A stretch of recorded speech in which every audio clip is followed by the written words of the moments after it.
Okay, once again, good morning, all of you. Good morning sir. Good morning. Last शायद तक offline class में up to मैंने कहाँ तक कवर कर रखा है, कोई आप में से बता सकता है?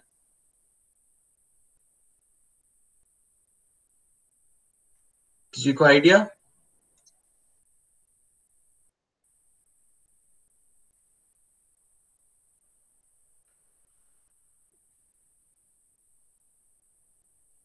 यस विवेक।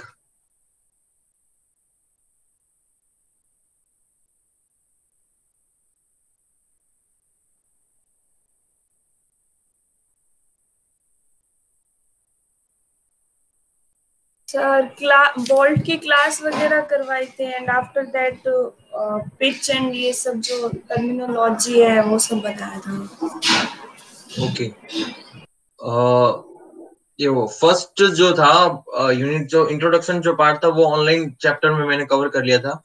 और सेकंड जो यूनिट्स थी जिसमें types of steels and their broad classification, ये है already discuss in offline classes.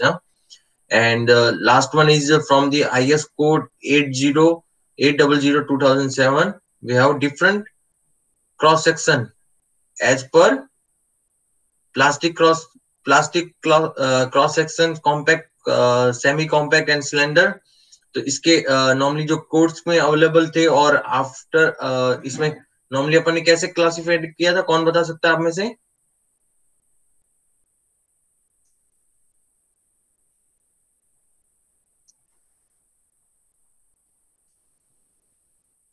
Classification of cross section based on the क्या था? Plastic hinge, yield movement, plastic movement और मैकेनिज्म डेवलप। कि फर्स्ट प्लास्टिक जो सेक्शन था वो इसकी क्या प्रॉपर्टीज थी कि for failure of this cross section there will be develop a plastic hinge and also mechanism. And और क्या था? ये fully develop plastic movement, MP, है ना? इसी तरह से था ना कुछ। Then compact, semi compact and slender. Slender के केस में क्या था कि लास्ट वो before yielding a member is buckling या local buckling due to failure, local failure, this cross section include in slender cross section, है ना? एंड कॉम्पैक्ट में क्या था? Develop the MP but hinge not available for failure mechanism. Then third unit मैंने जो है अभी स्किप किया, इसका स्ट्रक्चरल पार्ट्स कवर करेंगे उसके बाद में। और फोर्थ जो यूनिट थी अपनी कनेक्शंस, है ना? तो कनेक्शन के केसेस में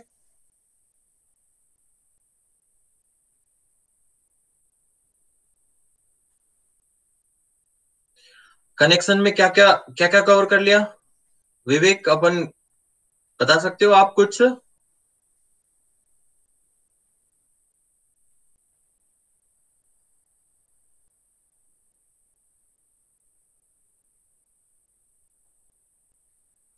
टाइप्स ऑफ बोल्ट बताए थे।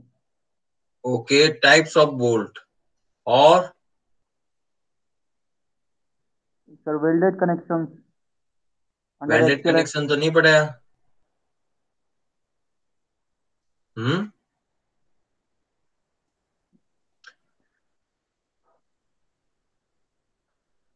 आप अभी ये रिवाइज करते हो या फिर अभी फिफ्थ सेम का जो करंटली जो पढ़ रखा वही पढ़ रखे हैं?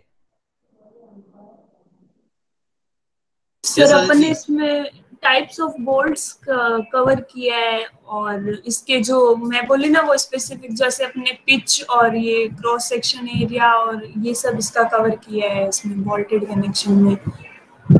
Okay. Mechanism sir load transfer mechanism अभी नहीं हुई है, मैंने आपसे पूछा था, आपने बोला करवानी है।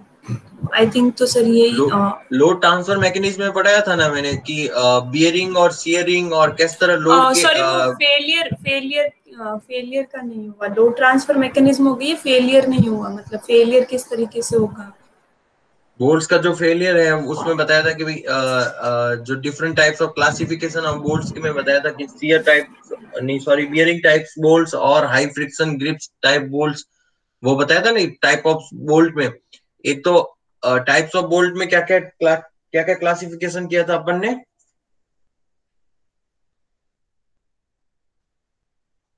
सबसे पहले जो ग्रेड या फिर उसके फर्निश और उसका मेटेरियल के अकॉर्डिंग, है ना।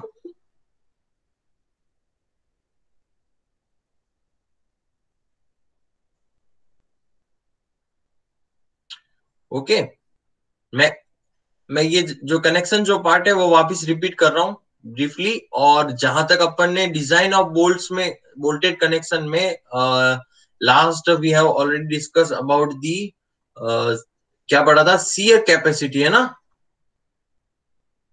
शियर कैपेसिटी या फिर क्या पढ़ा, डिजाइन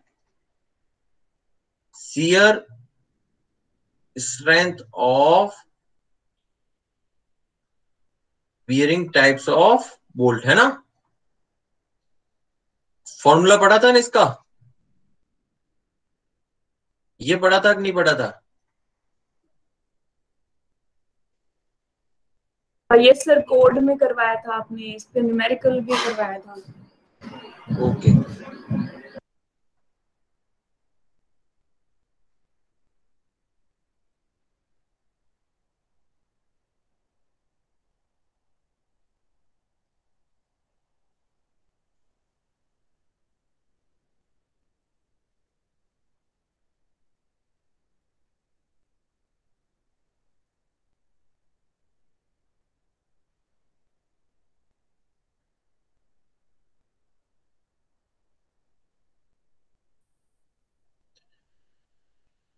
ओके, तो नॉर्मली अब ध्यान से देखना,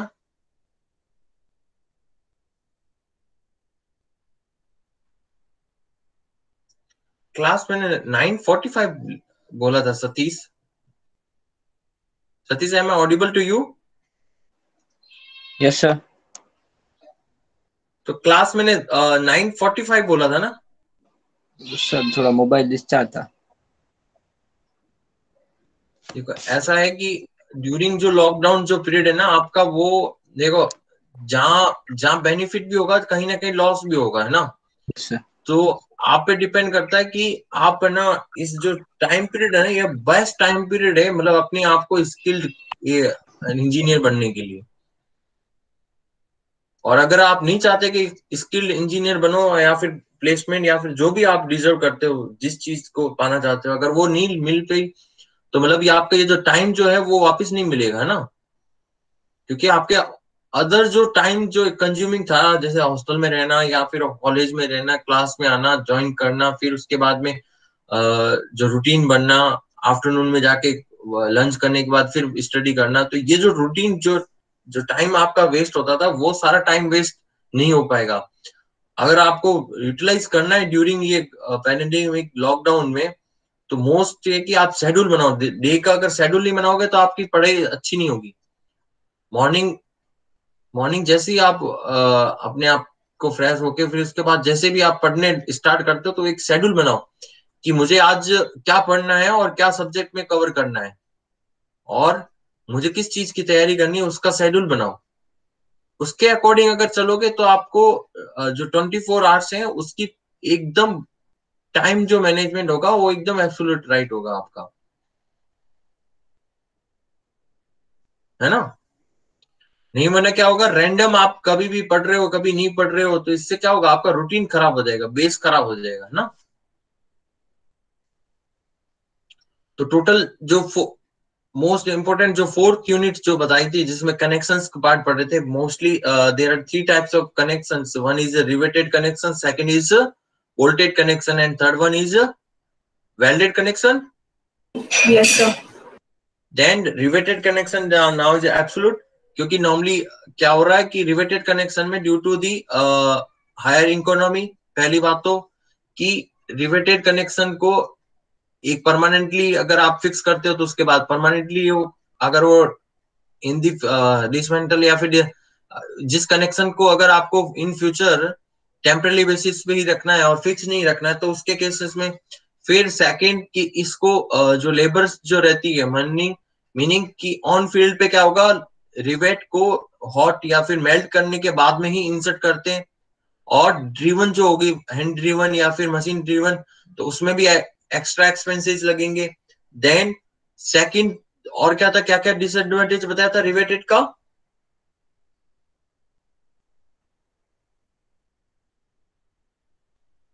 और क्या क्या बताया? रिवेटेड कनेक्शन क्यों अभी मॉडर्न डेज में क्यों नहीं है, कौन बताएगा?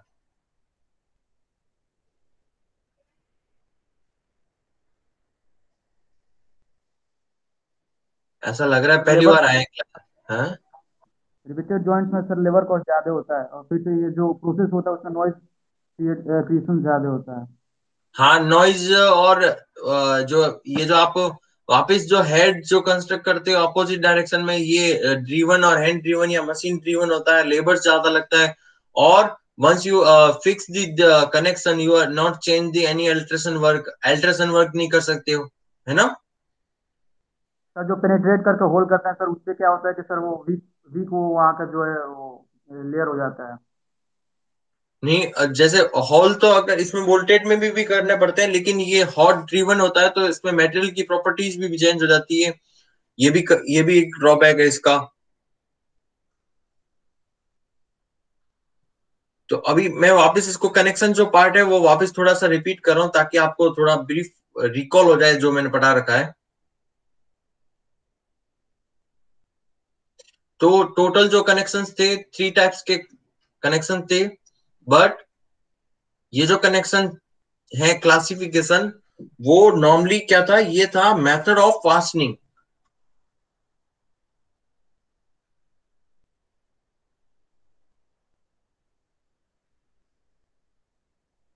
मेथड ऑफ फास्टनिंग में क्या था, ये रिवेटेड, बोल्टेड और वेल्डेड, है ना? ये कनेक्शन था। मींस आप कौन सा यूज कर रहे हो method for connecting the two plates या मेंबर्स। फिर एक और बताया था based on the connection rigidity, है ना? क्या बताया था भाई, इसके लिए कौन बताएगा? कनेक्शन की रिजिडिटी के अकॉर्डिंग कनेक्शन कितने डिफरेंट टाइप्स के होते हैं? रिजिड नाम सुना हुआ है? सिंपल एंड सेमी रिजिड, है ना?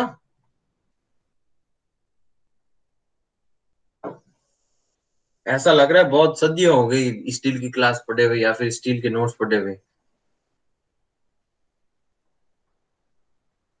Hello, am I audible to all of you us? Yes sir, yes sir. तो कुछ हाँ ना जवाब दो, इंटरेक्टिव नहीं, वरना तो मैं यूट्यूब पे वीडियो डालूंगा, फिर इंटरेक्टिव क्लास नहीं रखूंगा फिर।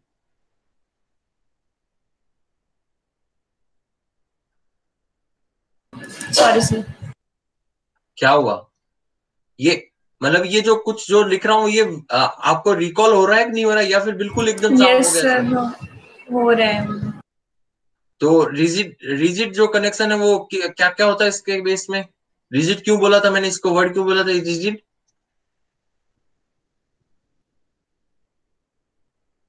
सर मोटर अप्लाई करते हैं तो डिफॉर्म नहीं होता, इसलिए रिजिड बोलते हैं। नहीं, डिफॉर्म होने का मतलब क्या है?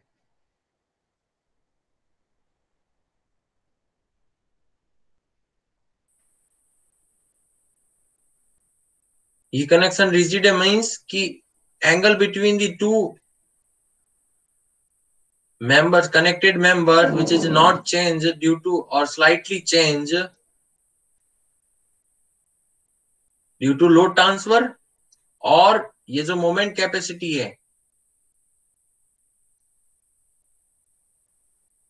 ये जो आप लाइन डायग्राम ड्रॉ करते हो ना ऐसे करके फिक्स्ड बीम बनाते हो, तो ये क्या है, ये जो पार्ट है ये रिजिड कनेक्शन है। मींस इन दोनों के बीच में जो एंगल जो है वो चेंज नहीं होगा, और फुली मोमेंट कैपेसिटी होती है। सिंपल में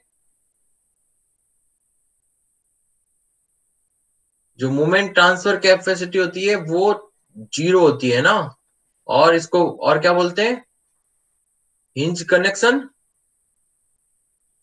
हिंज कनेक्शन नहीं। अब इस पार्ट में क्या है, ये मोमेंट कैपेसिटी तो नहीं है, बिल्कुल 0 है, मींस ये मोमेंट अगर यहाँ पे डेवलप होता है तो ये ट्रांसफर थोड़ी करेगा इन दी सपोर्ट। तो इस केस में क्या बोलेंगे, सिंपल कनेक्शन। सेमी रिजिड में it deform prior to moment transfer, means कैसे कि कुछ ना कुछ इसमें कैपेसिटी जो है वो डिफॉर्म होने के बाद में आएगी। ये एक स्प्रिंग है और यहाँ पे मोमेंट एक्सर्ट होगा, तो क्या होगा, ये जो फर्स्ट जो मोमेंट है वो स्प्रिंग एक्सर्ट करेगा, then transfer to the this one. तो सेमी का मतलब इसका पार्ट का कुछ, जैसे यहाँ पे फुली मोमेंट ट्रांसफर करता है MP, but in this case it is transfer only half of the MP. Okay, then third one is based on the joint resistance. ये मैं पॉइंट सम अप कर रहा हूं, एक्चुअल में जब पढ़ाते वक्त मैंने हर चीज के बारे में डिस्कशन किया है। ये पॉइंट क्या है, सम अप है कि जॉइंट रेजिस्टेंस के बेसिस पे क्या बताया था, क्लासिफिकेशन ऑफ कनेक्शन क्या बताया था कि एक तो क्या कर सकते हैं, लोड कैसे ट्रांसफर कर सकते हैं, रेजिस्टेंस कैसे हो सकता है, बियरिंग कनेक्शंस है ना, जिन बोल्ट्स के बारे में अपन बात कर रहे थे अभी लास्ट जो क्लास जी थी, जिसमें बियरिंग जो बोल्ट्स थे उसकी क्या पढ़ रहे थे, शियर स्ट्रेंथ कैपेसिटी है ना, design shear strength. Then second था फ्रिक्शन। ओके, फ्रिक्शन किस में केस में था, high strength friction grip bolt में, है ना, और ये किस में, ऑर्डिनरी बोल्ट्स में। ओके, देन फोर्थ क्लासिफिकेशन है based on the fabrication location.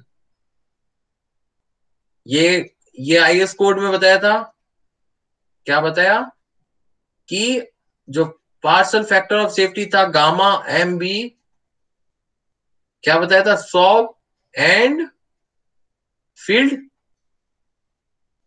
Table number याद है, कौन बताएगा टेबल नंबर जिसपे factor of safety for material दे रखा है।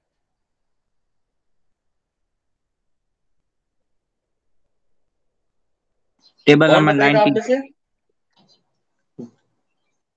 कौन सी टेबल नंबर, 4 या 5? पहले बताओ, आपके पास आईएस कोड है कि नहीं अभी पास में, निवना में यस, वीडियो ओपन कराऊं सबके, एक बार मेरे को वीडियो ओपन करके ये बताओ कि आपके पास है ना ये आईएस कोड है सर कि नहीं। Table number 5। हाँ, टेबल नंबर 5 और 1 by 1। Yes Aditi, first open video and show me IS code 800। Okay right, next Vivek.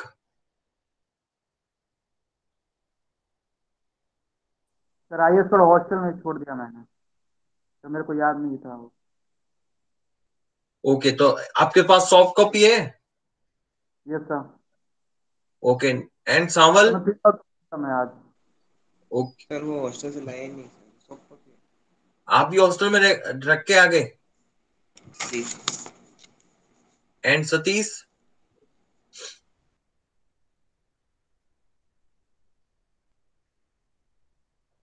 Okay, तो टेबल नंबर 5 तक जिसके पास आईएस कोड है वो जो ऑफलाइन कॉपी है हार्ड कॉपी है उसमें बताना। टेबल नंबर 5 में सॉप और फील्ड दोनों जो फैब्रिकेशन जो लोकेशन है उसमें, हाँ कोई किसी को बोलना है क्या, यस विवेक।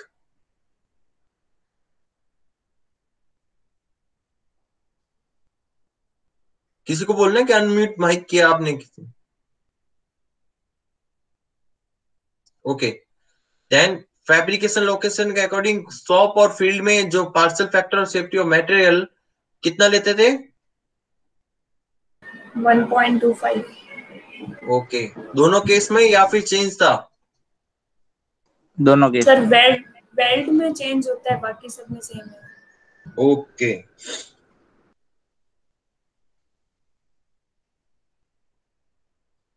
Then next 5 number, joint location. ये जस्ट सम अप कर रहा हूं, क्लासिफाइड कर रहा हूं, बाकी जो वर्ड्स जो है वो फैमिलियर होंगे आप इस वर्ड से। तो जॉइंट लोकेशन पूछ रहा है ये ना, लोकेशन मतलब कि भाई एक बीम टू कॉलम हो सकता है ना, बीम टू बीम हो सकता है, और कॉम्बिनेशन क्या हो सकता है भाई? कॉलम टू फाउंडेशन हो सकता है, रूफ ट्रस में angle to angle, angle to gusseted plate, है ना। ओके,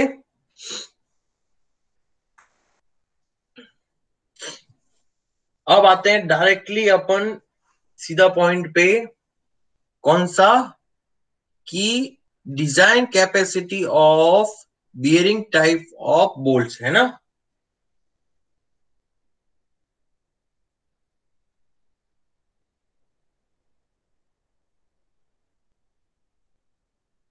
थोड़ा सा और एक और थोड़ा सा ब्रीफ बता देता हूं ताकि आप ग्रोन थ्रू हो जाए एज पर आईएस कोड के अकॉर्डिंग। देखो, अब आपसे क्वेश्चन पूछूंगा, बोल्ट्स का अगर मैं फिगर ड्रॉ करूं तो क्या क्या पार्ट्स शो करेंगे?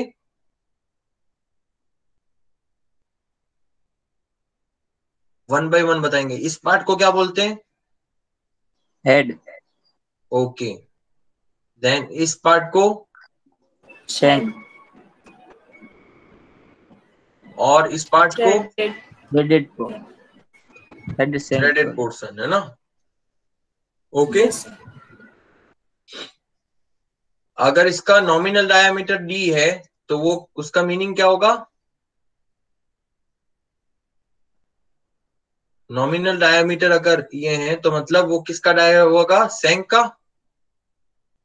है ना। यस। यस और सर। ये जो हेड जो होता है वो कितना विड्थ कवर करता है, कितने टाइम्स ऑफ द डी होता है?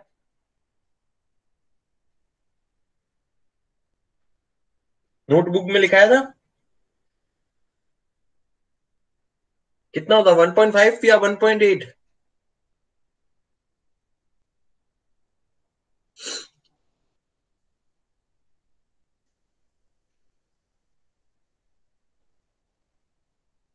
ओके, देख के बताना मेरे को। अब आते हैं कि on the basis of the load transfer, मैंने लोड ट्रांसफर या फिर जॉइंट रेजिस्टेंस के बेसिस पे बोल्ट्स को जो क्लासिफिकेशन का कि बोल्टेड जो कनेक्शन जो होते हैं वो या तो बियरिंग टाइप्स हो सकता है और फ्रिक्शन ग्रिप टाइप्स हो सकते हैं। बियरिंग टाइप कनेक्शन में कौन से बोल्ट्स यूज करते हैं? ऑर्डिनरी बोल्ट्स, है ना। कोड का कौन सा पार्ट देखोगे आप? सेक्शन नंबर 10 और 10.3।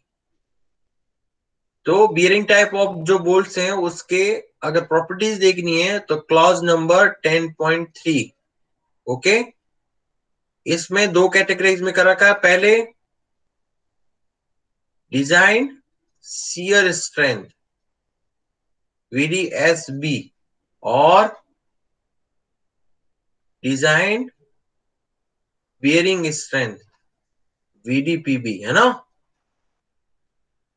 Okay, then friction grip types of जो कनेक्शन है उसमें high yield strength friction grip type bolts.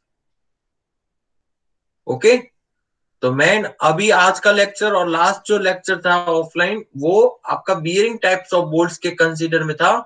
और उसमें अपन ने डिजाइन शियर स्ट्रेंथ जो है VDSB वो पढ़ ली थी, है ना? यहां तक किसी को डाउट?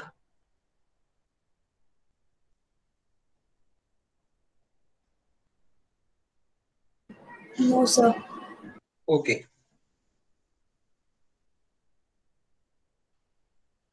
ये कुछ पोर्शन है, नॉर्मली हेड हो गया, रेडियस हो गया, जिस रेडियस के अकॉर्डिंग सेंक जो है ये वाला पोर्शन जहां पे ग्रिप लेंथ होती है ना, और जो थ्रेडेड पोर्शन होती है वो थ्रेड लेंथ हो गया, और सामने जो होता है उसको नट बोलते हैं, इस वाले पोर्शन को पूरा बोल्ट। ओके, और ये याद रखना कि ब्लैक जो बोल्ट्स या ऑर्डिनरी जो बोल्ट्स हैं वो कास्ट आयरन टाइप के होंगे और बहुत ही क्या होगा, ब्लैक इन नेचर होंगे, है ना? और फुली फर्निश और अगर इस टाइप के बोल्ट्स हैं तो वो फ्रिक्शन जनरेट करते हैं, इन दोनों का ग्रिप लेने की वजह से क्या करते हैं, फ्रिक्शन जनरेट, है ना?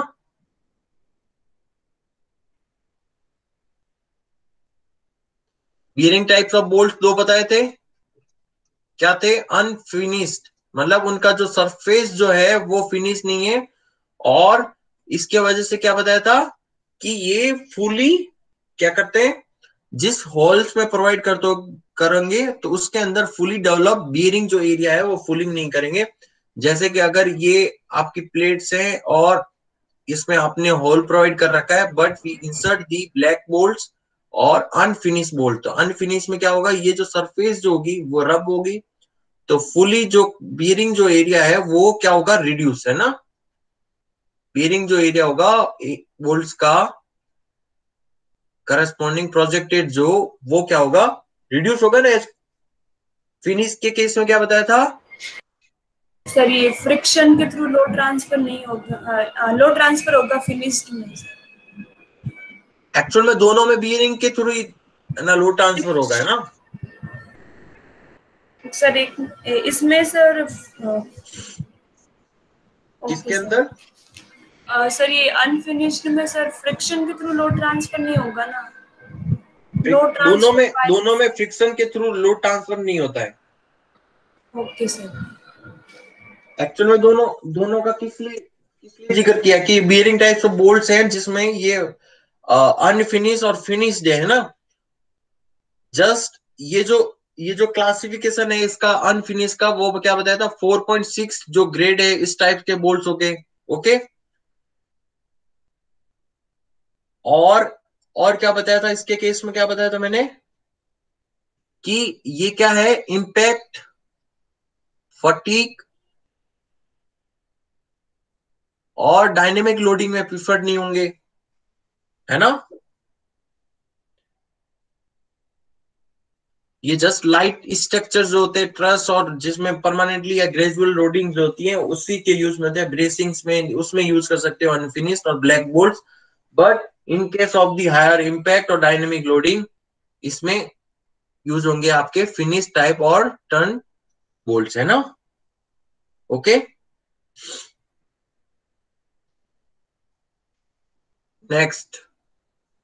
नेक्स्ट इसमें बताया था कि ये जस्ट इसका एग्जांपल है, और बोल्ट्स का ये very well you will know about the M for mild steel, और then second unit is the diameter in the mm, है ना?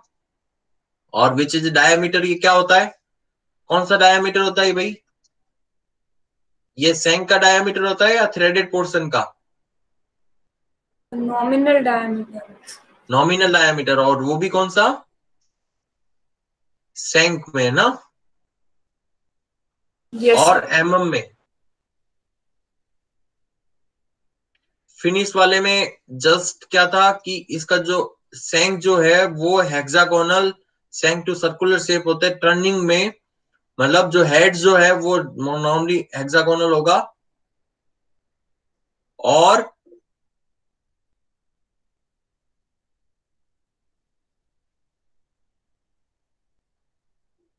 वॉइस नहीं आ रही Sachin. Okay, it is my side या it is your side Aditya? My network is visibility है ना?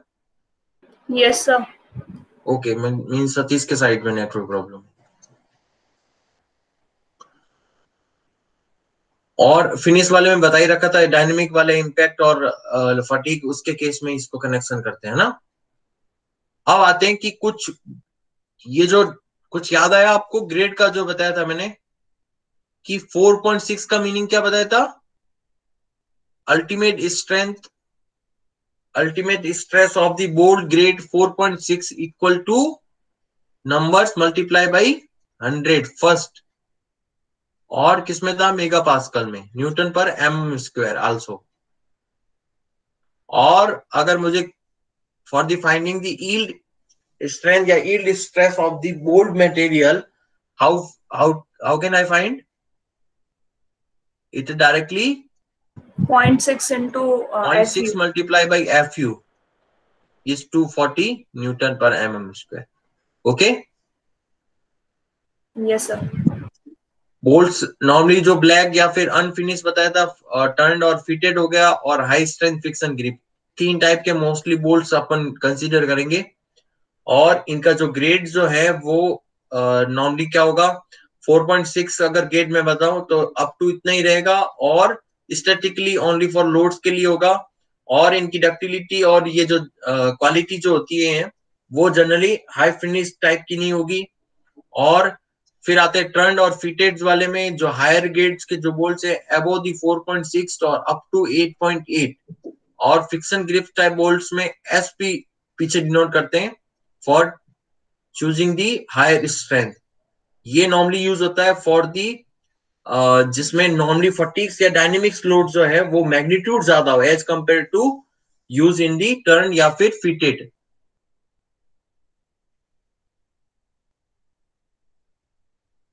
इसको फिनिश टाइप भी बोलते हैं, फिनिश टाइप के बोल्ट्स। ओके,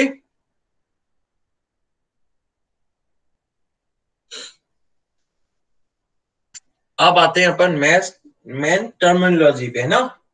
अब 1 by 1 में आपसे पूछूंगा pitch of the bolts, P क्या होती है?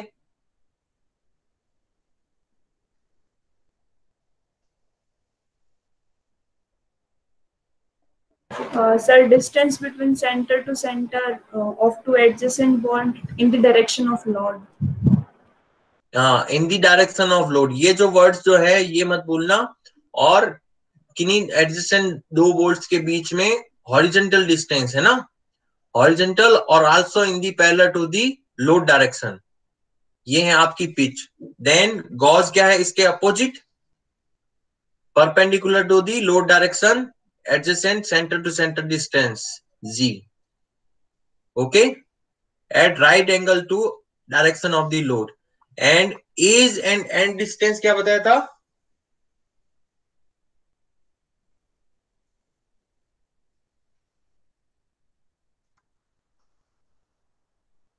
And distance and edge distance. Okay, end distance क्या आता है? कौन बताएगा आप में से? Sir, center of nearest circle to its end in the direction of load.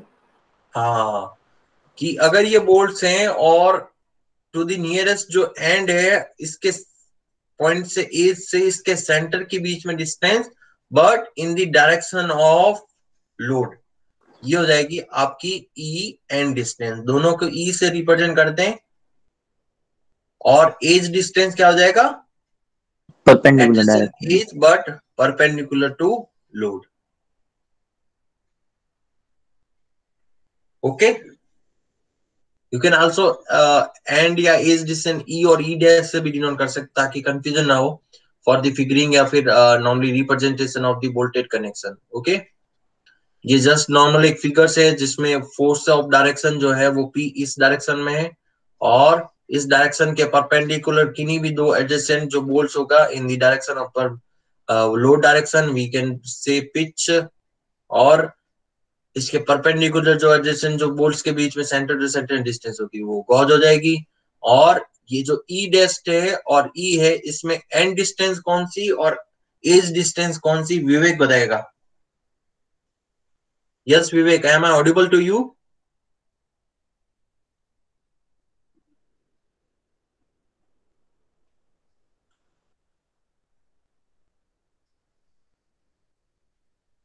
Vivek,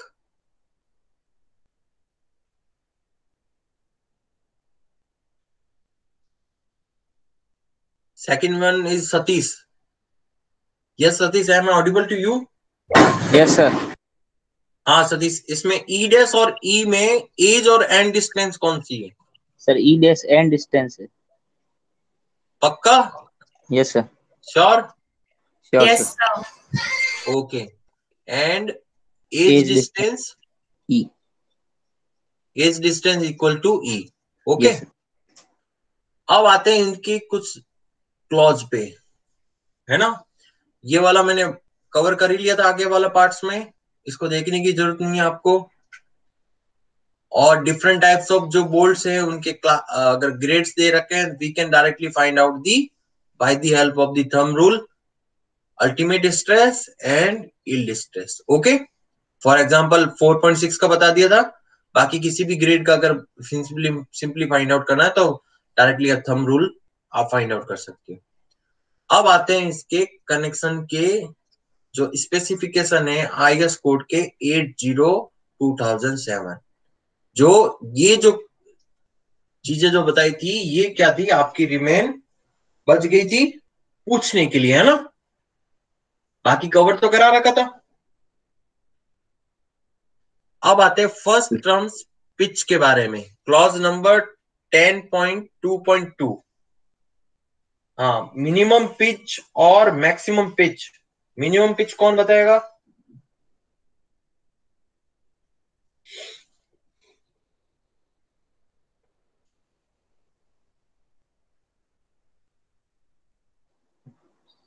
to 2.5 D is less than this. 2.5 D क्या है यहाँ पे? Pitch not to be less than 2.5 D sir. Diameter हाँ, ऑफ बोल्ट है। तो first Not is in the the time. As per the IS code 800 and clause number 10.2.2 the pitch is should not less than 2.5 times of the nominal diameter of the this bolt, है ना। जिस bolt का connection किया है उसमें pitch जो है वो 2.5 डी से कम नहीं होना चाहिए।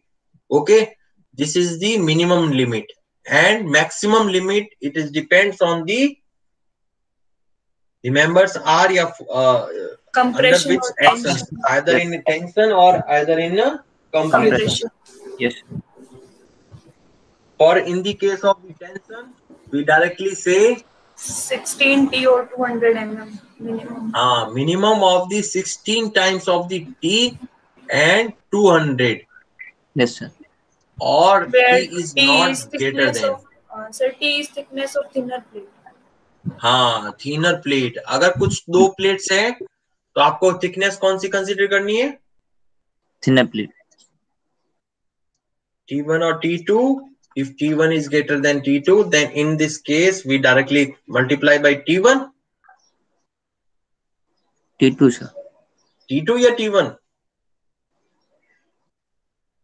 T2. T2. Okay, right.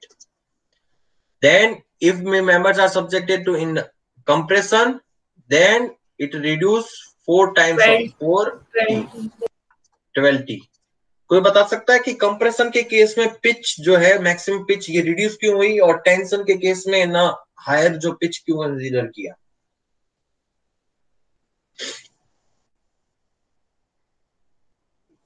बता सकता है? किसी ने सोचा ऐसा? No idea, sir. ओके, तो थिंक अबाउट दिस। पहले सोचना समझना, उसके बाद अपने we will discuss in next class. Yes sir. Next है is for the in the case of the staggered pitch may be increased by the 50% of values specified the above provided the gap distance is less than 75 mm। क्या था कि ये जो pitch की जो values जो हैं वो क्या आप 1 टाइम्स ऑल इन टेंशन और कंप्रेशन मेंबर्स उसमें आपको क्या करना है? इंक्रीज करना है ना।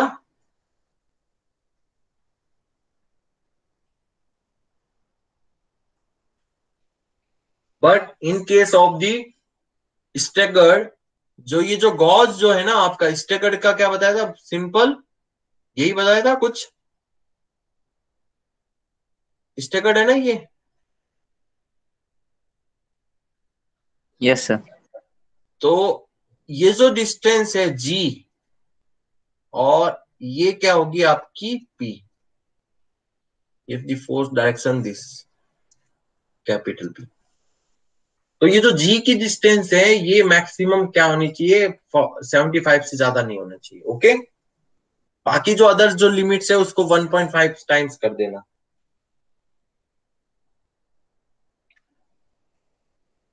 बट और क्या बताया था? In case of the butt joint maximum pitch is to be restricted to 4.5 times of the D for a distance 1.5 times the width of the plate from the butting face. इसका diagram बिल्कुल एकदम class में बताया था। क्या बताया था इसका diagram?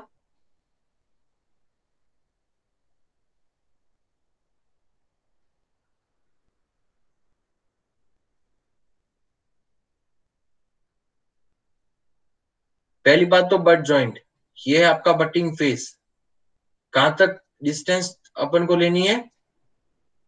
1.5 times of the this plate width, sorry B या डब्ल्यू। देन इसके रेंज में अगर पिच की जो वैल्यू है वो not greater than to 4.5 times of the D, है ना? Okay, yes sir. अब आते हैं जी की maximum limit. G should not be greater than D 100 plus 40 and 200 minimum of this. Okay.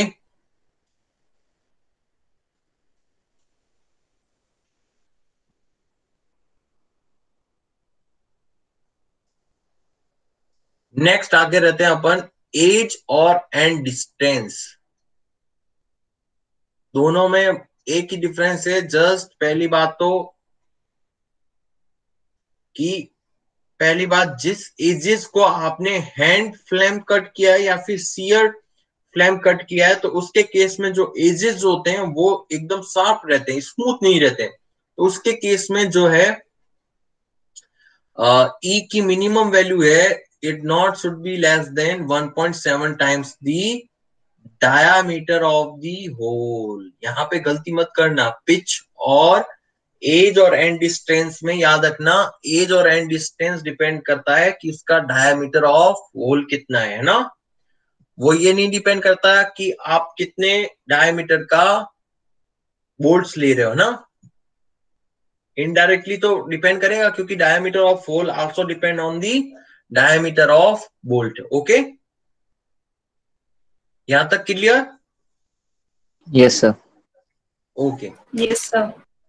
Then second point से B which is 1.5 times the hole diameter in the case of machine या फिर rolled flame cut, और उसकी जो edges जो हैं वो बिल्कुल एकदम स्ट्रॉन्ग या फिर प्लेन एजेस है ना, उसके केस में होगा E equal to minimum of दी।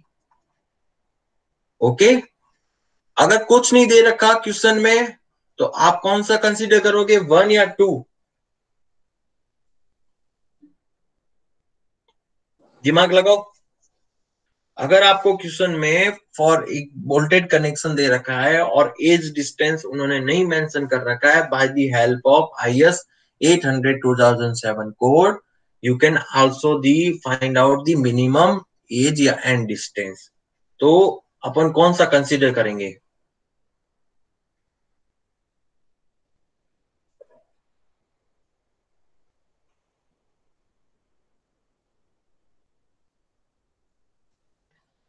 कौन सा कंसीडर करेंगे अपन?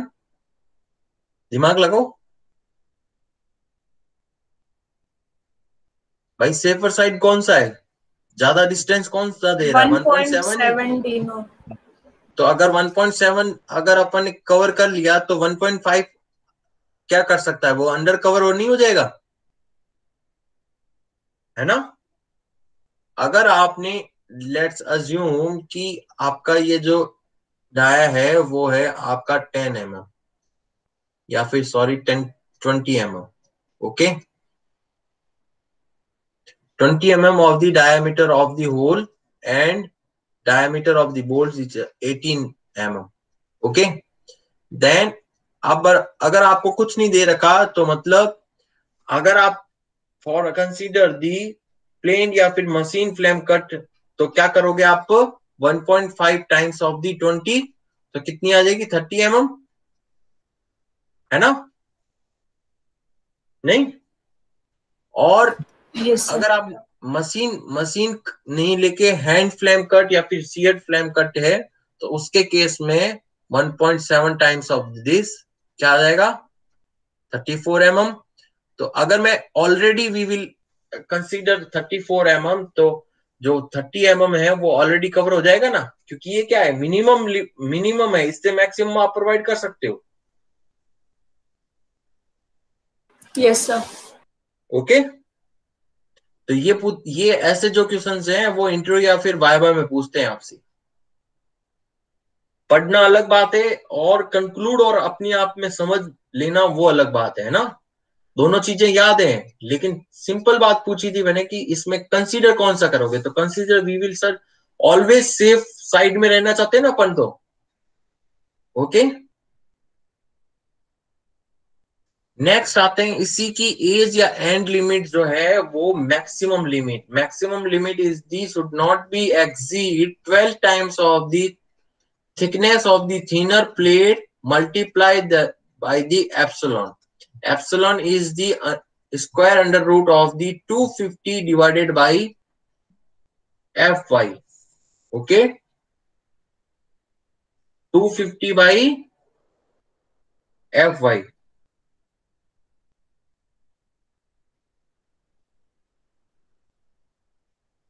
Okay,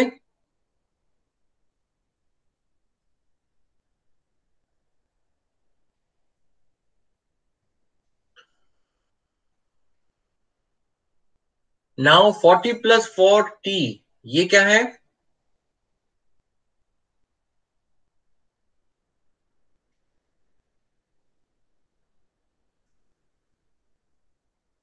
ये क्या बताया under the effect of corrosion sir. हाँ, under the effect of the corrosive influences. अगर आपका कोरोजिव इन्फ्लुएंसेस है तो ये जो लिमिट जो है वो आपको क्या करना पड़ेगी और बढ़ानी पड़ेगी, है ना. Okay,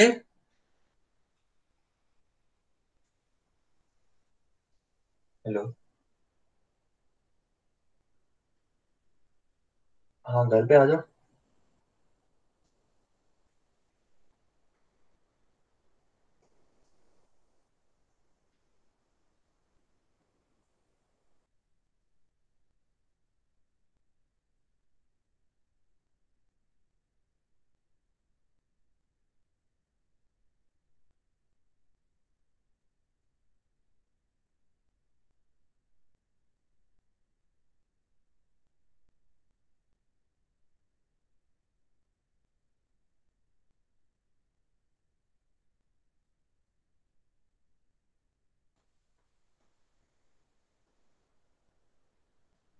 Okay, am I audible to you?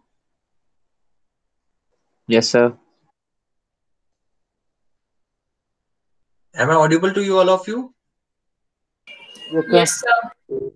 Okay. Just network problems, I resolve this. तो ये सिर्फ किसके केस में था कि कोरोजिव इन्फ्लुएंस हो, ये पूछा जाता है गेट के केस में या फिर एप्टीट्यूड टाइप का. जब आपको अगर ये वैल्यू याद है 12 टी एप्सिलॉन और जस्ट उसका एडवांस वर्जन पूछ रहा है कि वो कोरोजिव केस में हो जाए तो 40 प्लस 40 उसका मैक्सिमम लिमिट होगा. ओके, यहां तक क्लियर आपको सबको? Yes sir. देन कनेक्शन क्या जो कनेक्शन जो थे बोल्टेड कनेक्शन कैसे कनेक्ट कर सकते हैं अपन? एक तो सिंपलेस्ट कनेक्शन लैप जॉइंट कि एक पोर्शन को दूसरे पोर्शन के प्लेट को ओवरलैप करा दो. ये जैसे ये पोर्शन जो है दोनों के केस में क्या है ओवरलैप, तो उसको बोलते हैं लैप जॉइंट. ओके, ये it is the types of the eccentric connection. but for solving या simple procedure we will consider the centric या फिर simple connection. Okay, then second part है आपका butt joint. butt joint में अभी मैंने बताया तो दो प्लेट्स जो हैं वो meet each other but providing the cover plates either the single or either the double. तो अगर we will if we consider the single cover plate then call the single cover butt joint. Okay, then double cover butt joint या फिर double butt joint. Okay, बहुत simple ये तो, ये lap joint का और बट जॉइंट का ये बता ही रखा है, ये सिंगल कवर बट जॉइंट हो गया और इसके करस्पॉन्ड अगर मैंने यहाँ पे प्लेट्स और लगाई तो भी क्या हो जाएगा, यहाँ पे क्या बोलेंगे उसको, double cover butt joint. Okay, यहाँ तक दिक्कत? No sir. No okay, sir. आगे बढ़े अपन. ओके, नेक्स्ट स्लाइड चलते हैं. नेक्स्ट स्लाइड में देखो, ये वापस वही है, थोड़ा सा डायग्राम बता रहा हूं कि इस केस में कैसे ये एसेंट्रिक होता है और ये जो है वो सेंट्रिक कंडीशन है. देखो, फर्स्ट चीज यहां से देखो, लैप जॉइंट में अगर फोर्सेस F और F इन दोनों पोर्शन में एग्जर्ट कर रहा है तो मींस इन दोनों फोर्सेस के बीच में क्या होगा, कुछ ना कुछ लीवर आर्म या फिर एसेंट्रिक. दो फोर्सेस के बीच में अगर कुछ डिस्टेंस है और वो एसेंट्रिक है, मींस एक लाइन पे नहीं है, तो क्या डेवलप होता है, मोमेंट डेवलप होता है, कपल डेवलप होता है, क्या होता है? If both our force are equal, then multiply by this lever arm L, then is couple develop MF into L, है ना? तो इसके केस में क्या हो रहा है, मोमेंट डेवलप हो रहा है और ये मोमेंट ट्राइस क्या करेगा, दोनों फोर्सेस को एक ही लाइन में या कंसेंट्रिक करने की कोशिश करेगा. इसके वजह से क्या होगा, लैप जॉइंट में ये जो पोर्शन है वो इस तरह से डिफॉर्म होगा. ओके, और सेकंड जो है कनेक्शन, अब सेकंड जो बट कनेक्शन है उसमें जो डबल शियर या डबल जो कवर बट जॉइंट होता है उसमें bolts are in the double shear plane, है ना? इसमें डबल शियर प्लेन क्यों बोल रहा हूं मैं, कौन बताएगा आप में से? दो शीयर प्लेन दिख रहे हैं. हाँ, देखो दो शियर प्लेन मींस दोनों ये जो प्लेट्स है, कवर प्लेट और एक मैन प्लेट, इन दोनों के बीच में यहाँ पे क्या है, एक प्लेन जो गुजर रहा है, ये है आपका first shear plane first. Then वापिस मैन प्लेट टू कवर जो प्लेट है बॉटम साइड में, वहां से एक और प्लेन गुजर रहा है, तो इसके वजह से क्या बोलते हैं इसको, डबल शियर जॉइंट. और सिंगल शियर में जस्ट एक प्लेन पास हो रहा है ना? अब आते हैं सेकंड, थोड़ा सा एडवांस, कि बोल्ट्स में भी क्या होता है, टेंशन जनरेट होती है, depends on the connection. Okay, तो ये तो था आपका simplest shear connections.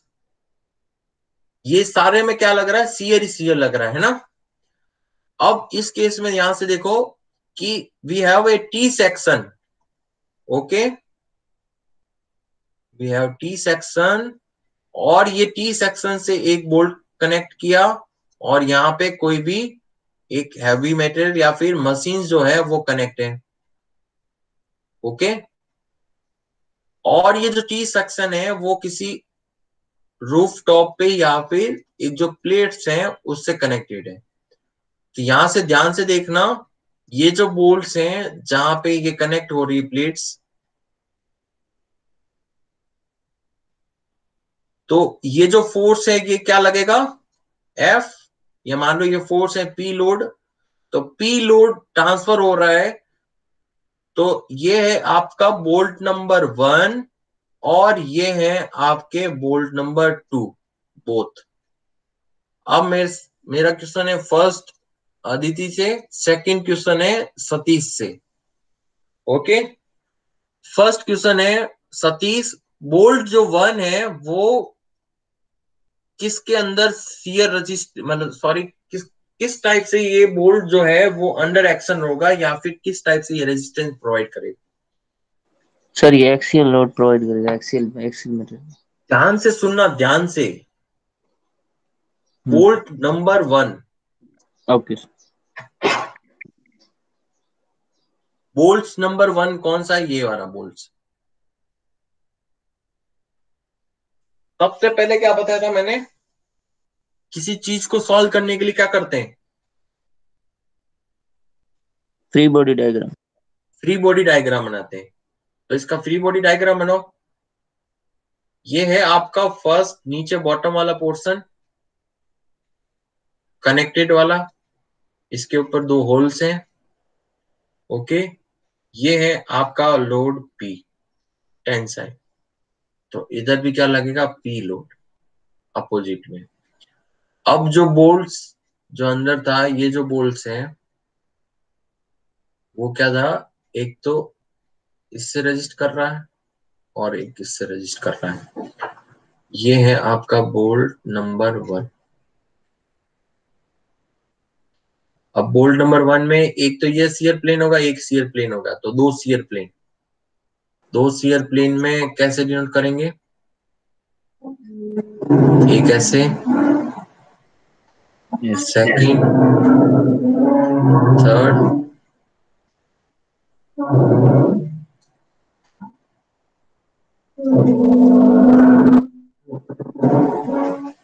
Sir eco आ रहा है सर। सर साउंड क्लियर नहीं आ रही है। From my side your side?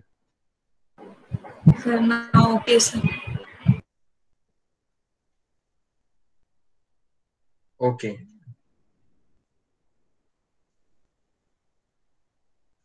तो नॉर्मली क्या है, ये क्या है आपका कि कहां पे थे अपन? इस वाले पोर्शन में ना।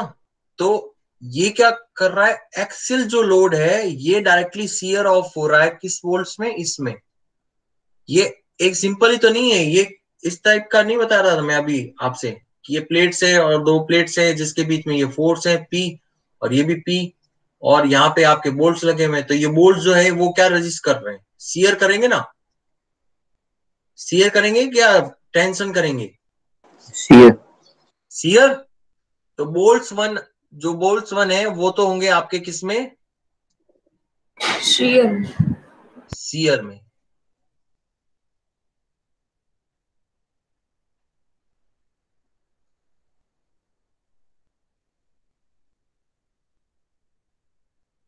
ओके, अब आते हैं बोल्ट नंबर सेकंड्स में। बोल्ट जो है वो सेकंड जो है वो किसमें? Under shear, under tension, under shear और टेंशन। ये जो बोल्ट्स हैं दोनों,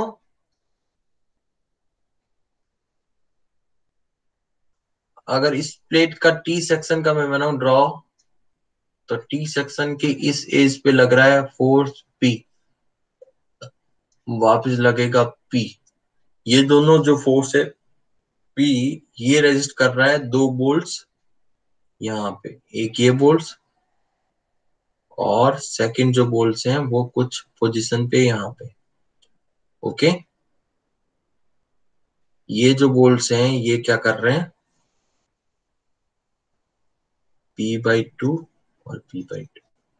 तो ये बोल्ट्स किसके अंदर है? टेंशन है, कंप्रेशन इसके अंदर? टेंशन। टेंशन। तो सबसे पहले डिसाइड करना है आपके पास में जो प्रॉब्लम्स या जो कनेक्शंस जो है वो बोल्ट्स जो है वो किस फोर्स को रेजिस्टेंस प्रोवाइड करेगा? कि बोल्ट्स का जो रेजिस्टेंस है आइदर द शियर रेजिस्टेंस और आइदर द टेंसाइल, और दोनों हो सकता है। For example in this figure, bottom figure B, in this case we can say that bolts number, if we denote bolts number are 1 and these bolts are denoted at 2, B2 and B1। और force की direction देखो, ये है आपकी force की direction या load की direction. तो ये डायरेक्टली ये जो बोल्ट्स होंगे वो क्या होंगे? कौन बताएगा आप में से? ये जो बोल्ट्स हैं वो टेंसाइल में होंगे या फिर शियर रेजिस्टेंस प्रोवाइड करेंगे?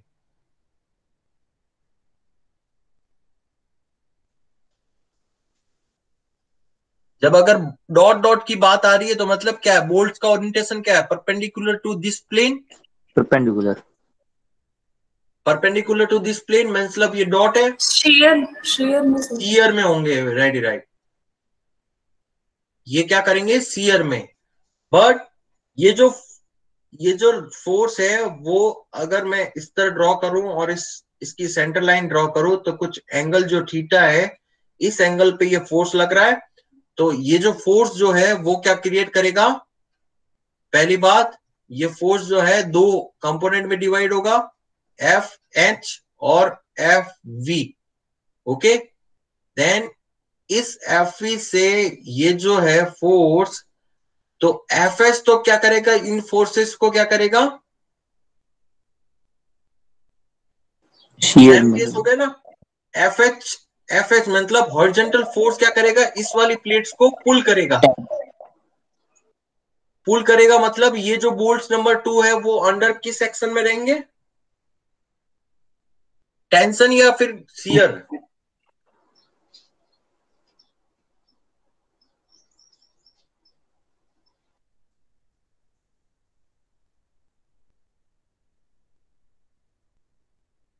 यस अदिति।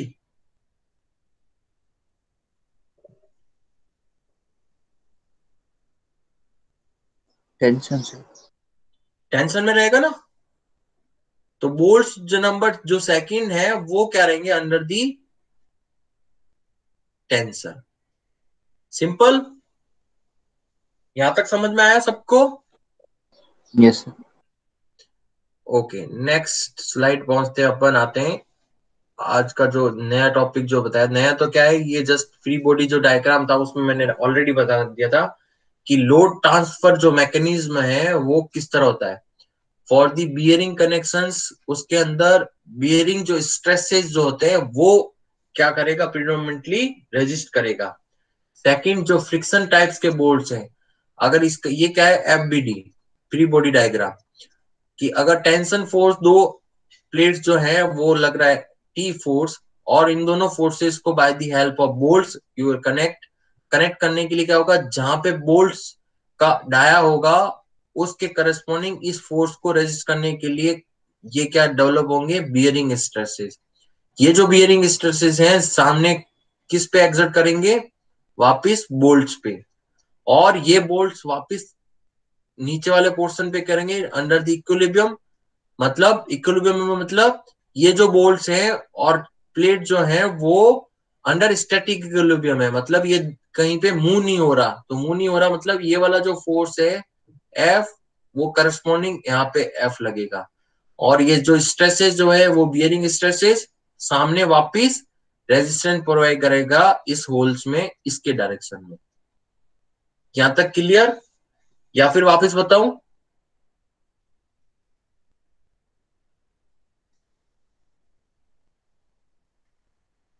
यहां तक क्लियर? यस और नो?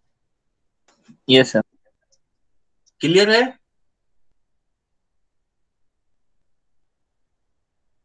इसका फ्री बॉडी डायग्राम था ना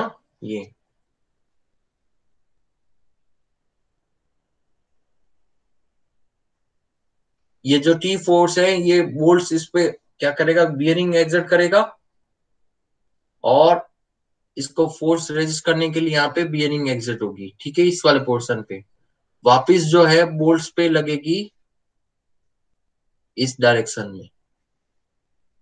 ओके, ये है आपका शियर प्लेन। और कुछ पोर्शन जो है वापिस इसके अपोजिट लगेगा बियरिंग। ये जो पोर्शन है बॉटम वाली जो प्लेट जो है वो किस तरह रेजिस्ट करेगा? इस तरह। ये है टी फोर्स, और वापिस यहाँ पे अंडर इक्विलिब्रियम हो गया ना। इसका इक्विलिब्रियम ये, इसका इक्विलिब्रियम ये, और इसका इक्विलिब्रियम ये, है ना?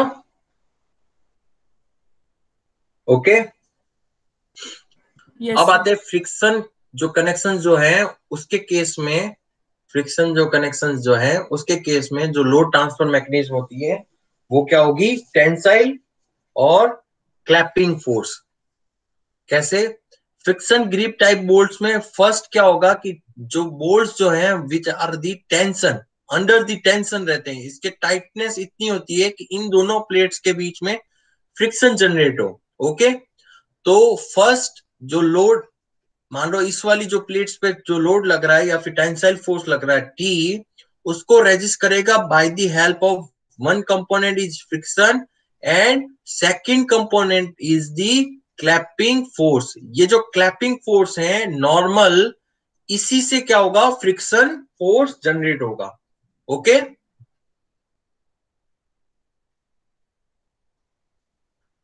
तो ये जो फोर्स है वापस इसके क्लैपिंग फोर्स यहाँ पे वापस एक्सर्ट कर गया, और ये जो दोनों जो प्लेट्स को फ्रिक्शन जनरेट करने की वजह से इन बोल्ट्स के अंदर क्या जनरेट होगा, यहाँ पे टेंशन।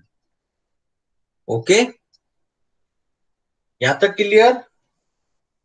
सर फ्रिक्शन कनेक्शन एक बार फिर से रिपीट करो।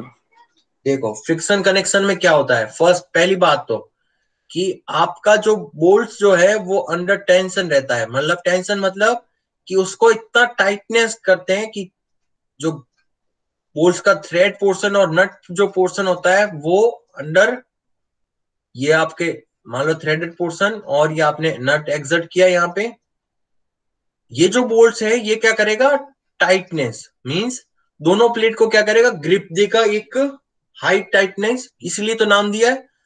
इस टाइटनेस की वजह से या फिर इसका जो क्लैपिंग जो फोर्स है, मतलब ये जो बोल्ट्स है अंडर टेंशन रहेगा। पहली बात तो टेंशन रहेगा तो मैं कैसे डिनोट करूंगा, ये रहा टेंशन भाई, बोल्ट्स के अंदर टेंशन ये रहा।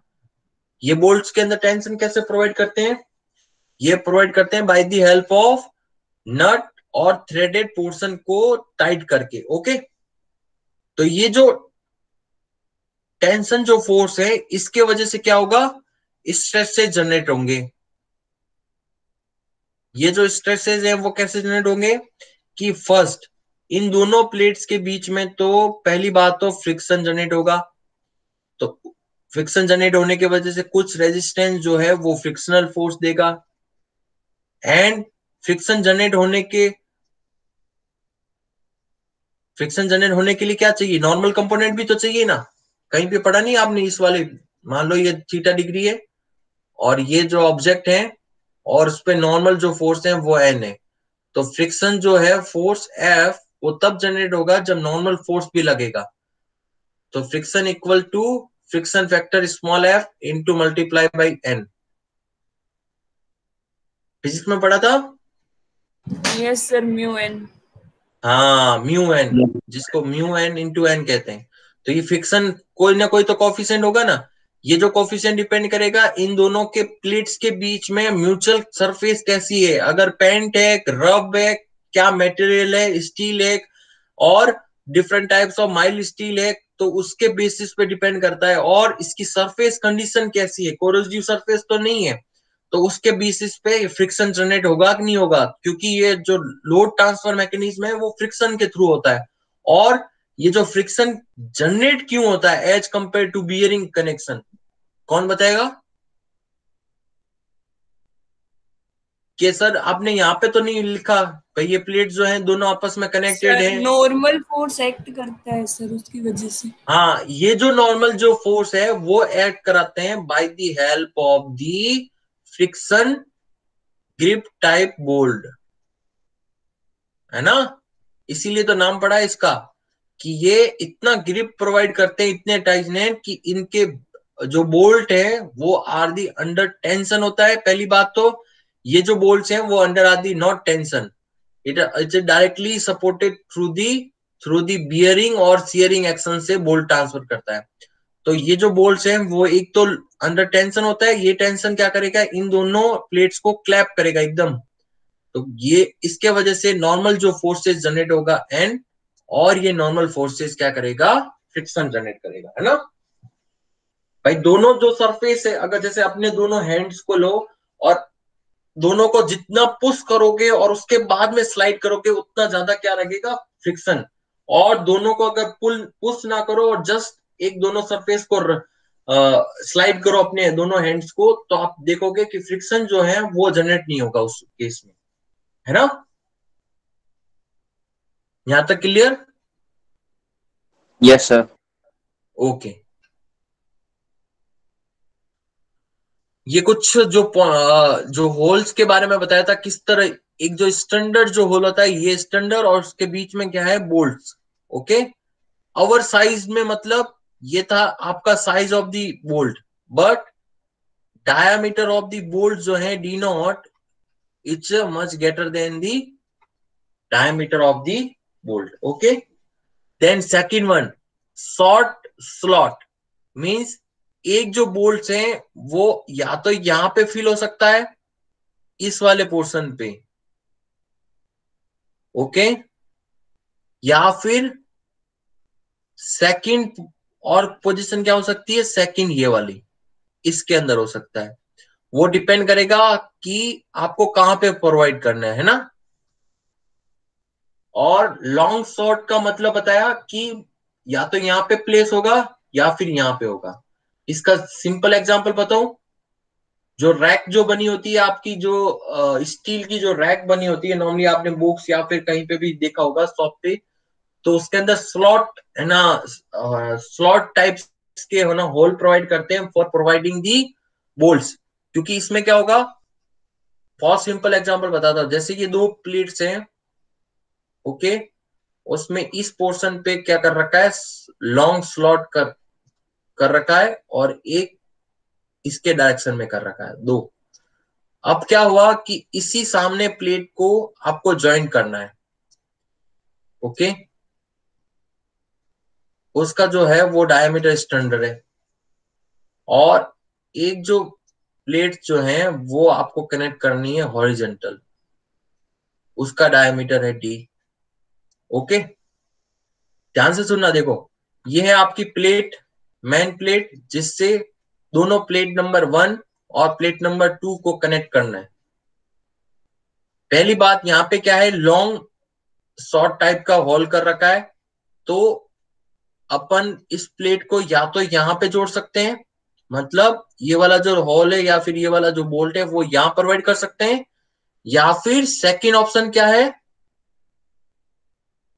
कि इस वाले पोर्शन में भी ऐड कर सकते हो। मतलब पहली बार अगर ज्वाइन करोगे तो प्लेट जो होगी वो यहां रहेगी, और दूसरी बार अगर ज्वाइन किया तो आपकी प्लेट यहां पे है ना।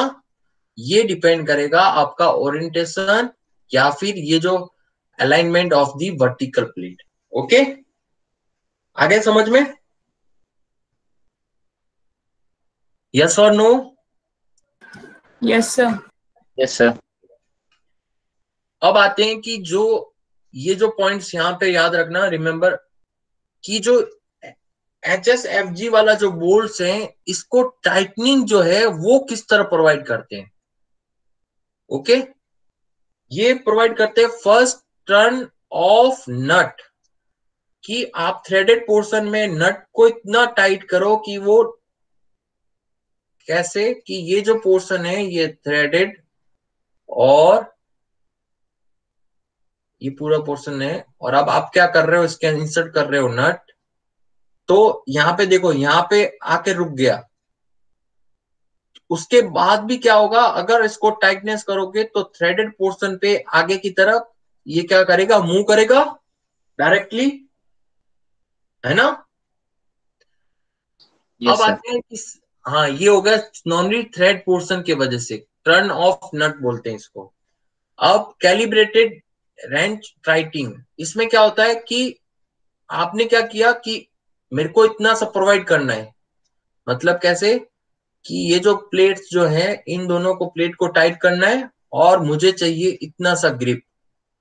ओके, तो कैलिब्रेटेड मतलब मैंने क्या किया, इतना सा ग्रिप प्रोवाइड करना है, और उससे थोड़ा सा ग्रिप कम रखा, और नट को क्या कर दिया, टाइटनिंग। ओके, और दूसरे मेथड देखो, दूसरे मेथड में है अल्टरनेट डिजाइन बोल्ट इंस्टॉलेशन। अब आपने क्या किया कि ये जो सेंक जो पोर्शन है उसको भी डिजाइन किया एज पर योर रिक्वायरमेंट कि सैंक का पोर्शन कितना होना चाहिए, थ्रेडेड पोर्शन का कितना चाहिए, और नट का जो ओरिएंटेशन है वो थ्रेडेड पोर्शन के किस पोर्शन तक कवर करेगा, तब आपको क्या मिलेगा, टाइटनिंग या फिर grip length. Okay, then fourth number है डायरेक्ट टेंशन इंडिकेटर मेथड, कि आप क्या करो, यहां पे टेंशन एक्सर्ट होते रहो, मेजर करते रहो, उतना नट को टाइट करते रहो, और फाइनल पता चल गया कि बोल्ट की जो टेंसाइल कैपेसिटी है डी एस, उससे आपने सिमिलर टेंशन प्रोवाइड कर दिया तो बोल्ट क्या हो जाएगा, टाइट, है ना। तो फोर जो ये जो टाइटनिंग मेथड है, ये नाम से याद रखना, जस्ट नाम पूछते हैं ज्यादातर, बाकी ज्यादा डिटेल पूछनी तो उसमें बुक्स में अवेलेबल है ना, नाम से पता चल जाएगा थोड़ा बहुत आपको। Okay, we will go next slide. यहां तक क्लियर सबको? Yes sir. ओके,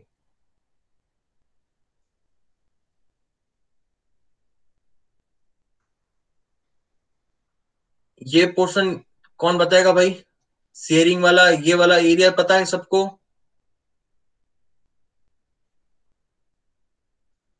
इसका मतलब है कि जो शियर कनेक्शन विद बियरिंग जो बोल्ट्स हैं, उसमें एरिया ऑफ दी बोल्ट्स कितना लेना है, मतलब जो एरिया जो होता है, सॉरी, जो एरिया है वो कितना लेना है। फर्स्ट पोर्शन, अगर बोल्ट्स आर इन शियरिंग, तो जो शियर प्लेन है, कौन बताएगा आप में से, अगर शियर जो प्लेन है वो which is pass through the सैंक, तो एरिया कितना लेंगे, और अगर शियर प्लेन थ्रेडेड पोर्शन में जाता है तो एरिया कितना लेंगे, बताओ।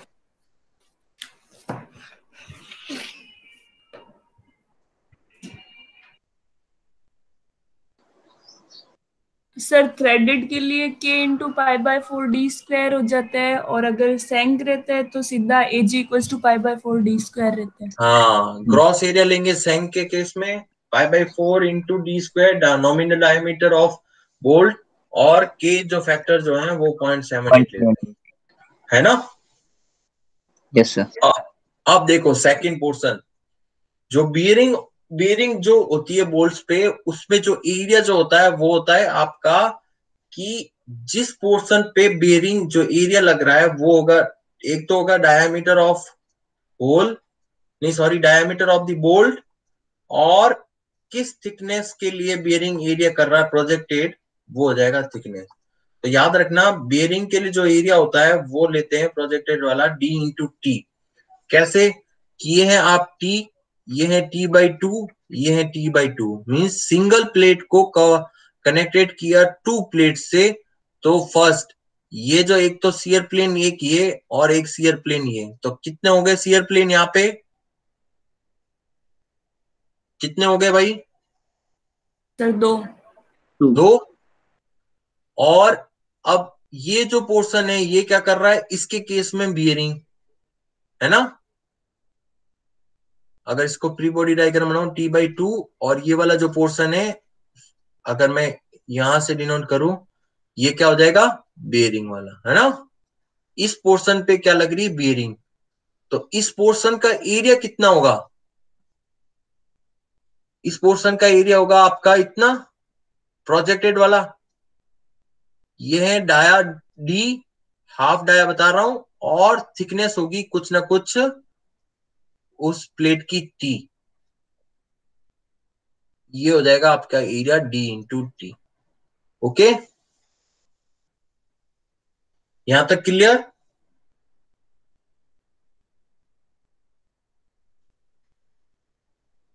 नेक्स्ट आगे बढ़े।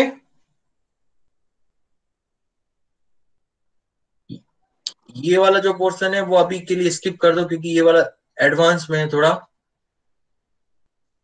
ये अपन एक स्पेशल जो केस आएगा उसके अंदर कंसीडर करूंगा कि जोन ऑफ प्लास्टिफिकेशन क्या बोलते हैं उसको। यहां तक क्लियर, पॉइंट नंबर A और B? Yes sir. Yes okay, sir.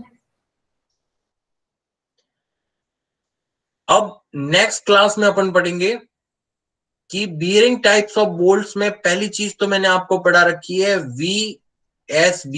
इस पोर्शन का सारा बियरिंग टाइप्स ऑफ बोल्ट्स की शियर या फिर डिजाइन जो शियर स्ट्रेंथ है या शियर कैपेसिटी ऑफ बोल्ट्स हैं वो बिल्कुल एकदम पढ़ा रखी कि नहीं पढ़ा रखी? फॉर्मूला यस सर, पढ़ा एक बार मेरे साथ फॉर्मूला रिपीट करो।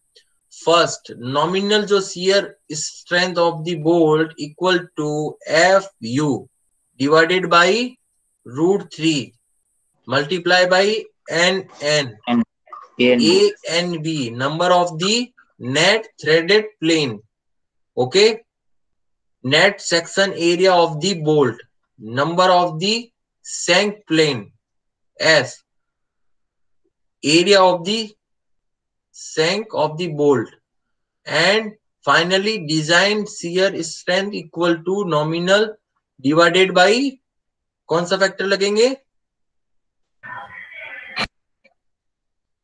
कौन सा फैक्टर लेंगे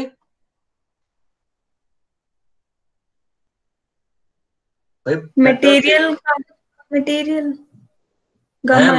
हाँ, gamma MB।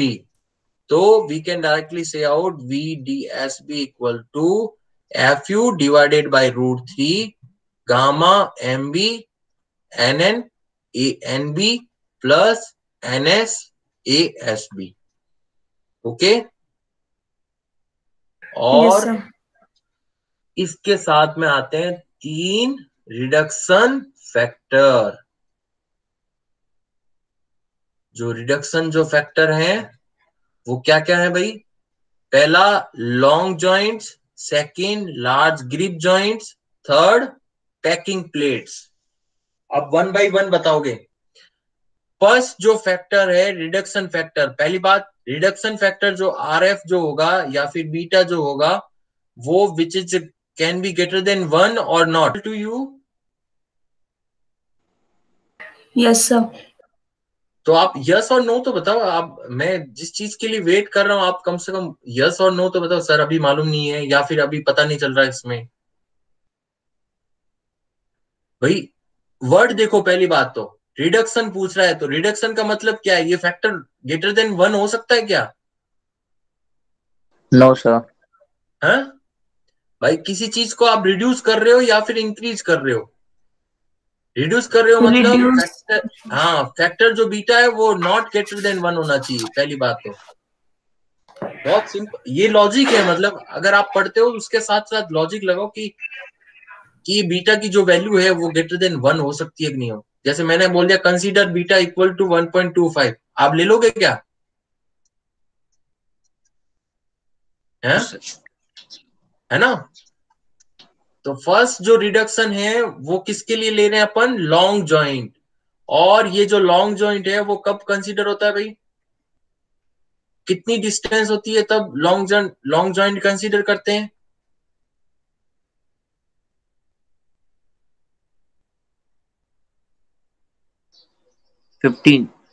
Time of the 15 times of the D. हाँ, डी क्या है यहाँ पे? Nominal diameter. Nominal diameter of. तो अगर लेंथ ऑफ जॉइंट जो है which is greater than the 15 times of the diameter of the bolt, we will have reduction factor for the long joint beta LJ। Okay, LJ के लिए क्या करना है? 1.075 minus जिस लेंथ के लिए लगा रहे हो उसको डिवाइड करना है D और डिवाइडेड बाय टोटल 200। ओके, अब यहां से ध्यान रखना बीटा LJ वो 0.75 से कम नहीं होना चाहिए और 1 से ज्यादा नहीं होना चाहिए। यहां से याद कर रख लेना, ठीक है? ओके, यहां तक दिक्कत किसी को? No sir. Then third one is reduction factor in shear for large grip length. इसका बताएगा कौन मेरे को कि ग्रिप लेंथ कितने एक्सेस करता है तब अपन को कंसीडर करना है this factor. 8 times of D. हाँ 8 times of the, if the grip length LG which is greater than the 8 times of the D, we will consider a reduction factor which is called reduction factor in shear for large grip length, beta LG 8D ऊपर लिखा हुआ है 8D से ज्यादा, और reduce करना है कितना फैक्टर से, 3D प्लस LG से।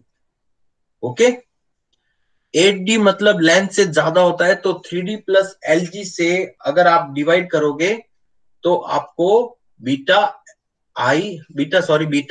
LG मिल जाएगा, है ना।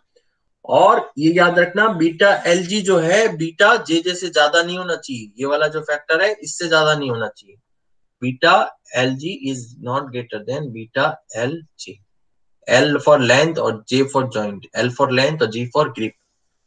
अब आते हैं लास्ट जो फैक्टर है इस particular shear design shear strength के लिए, वो फैक्टर है क्या, बीटा पीके। बीटा पीके में क्या लगेगा भाई, कब लगता है ये? Sir thickness of the plate not should B greater then 6 mm। नहीं, अगर ये फैक्टर एक्सर्ट होगा तब जब बीटा टीपी के greater than 6 mm। Yes sir. If tip up thickness of the packing plate is less than 6 mm, we have not used the any reduction factor for the packing, है ना। Yes sir. आ गया। तो final अगर मैं यहां पे note down करूं कि design shear strength of bearing type of bolts, तो VDSB FU √3 gamma MB number of net threaded plane multiply by net area sank plane number of sank area first beta LJ multiply by beta LG multiply by beta PK, where this is क्या है, reduction factors. Okay beta LJ कब consider होगा, if LJ is greater then 15D और which is equal to 1.075 और LJ divided by D multiply divided by 200. Also beta LJ is greater than 0.75 but less than 1.0.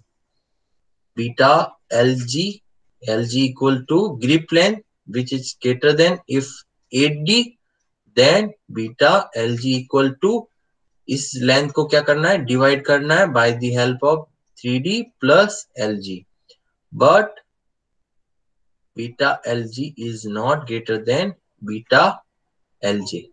Okay, last beta PK packing factor for reduction, if thickness of packing is greater than 6 mm, then we will consider beta PK equal to 1.0 minus 1, sorry 0.0125 directly PK. Okay यहां तक clear, इसका screenshot ले लेना। और ये आपको जो मैंने अभी आज का जो लेक्चर्स जो हैं वो already recorded in also in PDF। If you want I will send through the, या तो टेकमिंट के थ्रू सेंड कर दूंगा या फिर गूगल क्लासरूम के through. Yes sir. Okay yes sir. Next class में अपन पढ़ेंगे क्या, इसी बीयरिंग टाइप्स ऑफ जो बोल्ट्स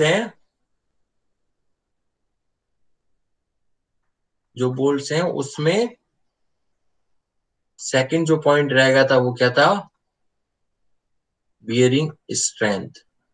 ओके फिर नेक्स्ट पढ़ेंगे सेंट्रिक और एसेंट्रिक कनेक्शंस। और ये पढ़ने के बाद में आएगा आपके पास टोटल 5 क्वेश्चंस न्यूमेरिकल, ठीक है। और उसमें से जो 2 क्वेश्चन जो हो गए वो तो क्लासरूम में सॉल्व कराऊंगा, और जो 3 क्वेश्चन है वो आपके हो जाएंगे असाइनमेंट के। ओके, देन ये पढ़ने के बाद अपन पढ़ेंगे high strength friction grip type bolt की स्ट्रेंथ, कि उसके लिए आप कैसे डिजाइन स्ट्रेंथ जो है वो कैलकुलेट करेंगे bye the help of IS 800 2007। Thank you. आज की क्लास में किसी को डाउट? Yes sir. हाँ, कौन? सर क्लासिफिकेशन कनेक्शन बताए थे ना, उसमें सर आपने बताया था कनेक्शन रिजिड, जिसमें 3 टाइप बताए थे, rigid, simple and semi rigid. उसका सर फिर से क्लासिफिकेशन करो तो। उसका जस्ट वापस एक्सप्लेन करना है। Yes sir. वो शायद तक मैंने क्लासरूम में भी पढ़ाया रखा है, एक बार मैं फिर वापस एक बार देखो। फर्स्ट जो रिजिडिटी, अब जो ये रिजिडिटी है वो डिपेंड करेगा कि आप कैसे प्रोवाइड करते हो। मेरे पास अभी इसको और थोड़ा सा ब्रीफली बता देता हूँ।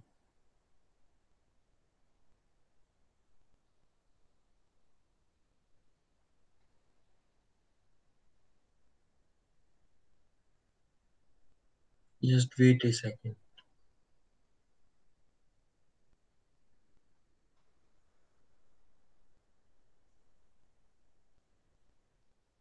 ओके, देखो इसमें देखो यहाँ पे ये डिपेंड करेगा कि रिजिडिटी आप कैसे प्रोवाइड करते हो, है ना। इसके बेसिस पे कनेक्शन क्या बता रहे हैं, एक तो रिजिड, सिंपल, और दोनों का मिक्स सेमी रिजिड। भाई रिजिड का मीनिंग ये है कि अगर आप जैसे ये मान लो आई सेक्शन है, और इसका आई सेक्शन जो है वो इस तरह से है, ये इस टाइप से आई सेक्शन है ना, इस तरह रखा हुआ है। ओके, ये जो फ्लैंज जो है वो इस तरह, और आपने कोई प्लेट कनेक्ट की by the help of bolts, और यहाँ पे जो फोर्स जो है वो F, इस एक्सिस के, ये जो सेंटर ऑफ एक्सिस है, और यहां से डिस्टेंस होगी E। तो मतलब कहीं ना कहीं यहाँ पे क्या आ रहा है, मोमेंट जनरेट हो रहा है ना। ये जो मोमेंट है वो F इंटू E जनरेट हो रहा है।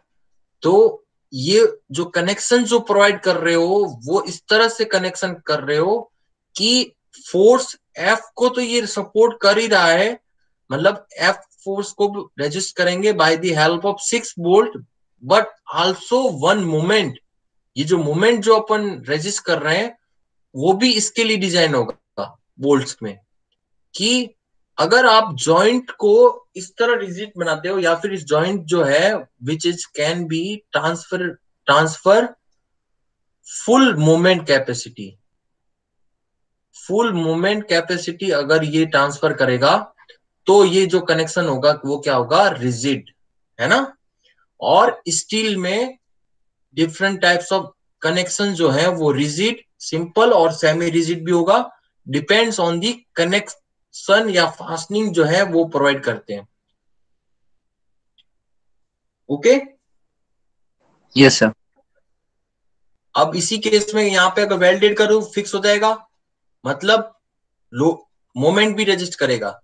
और सिंपल अगर मैं बताऊं सिंपल कनेक्शन का, ये मेरा आई सेक्शन है, अब आई सेक्शन इस तरह रखा हुआ है मेरा, ओके। और ये सामने दूसरा आई सेक्शन जो है उसको कनेक्ट करने के लिए जस्ट क्या किया, यहाँ पे एक एंगल सेक्शन रख दिया और इसको कनेक्ट कर दिया यहां से। अब इसके केस में यहाँ पे देखो मोमेंट जो है वो रेजिस्ट नहीं होगा, जस्ट क्या कर रहा है, लोड ट्रांसफर कर रहा है। तो इसलिए क्या है ये, as a just like hinge, मतलब एक्चुअल में रियल कंडीशन में कनेक्शन जो है वो इस टाइप से डिनोट कर रहे हैं या फिर इस टाइप से कनेक्ट कर रहे हैं दो मेंबर को, बट फॉर द सिंप्लिसिटी और line diagram of problem we directly denote the hinge. Okay, yes Satish? Yes sir. Okay,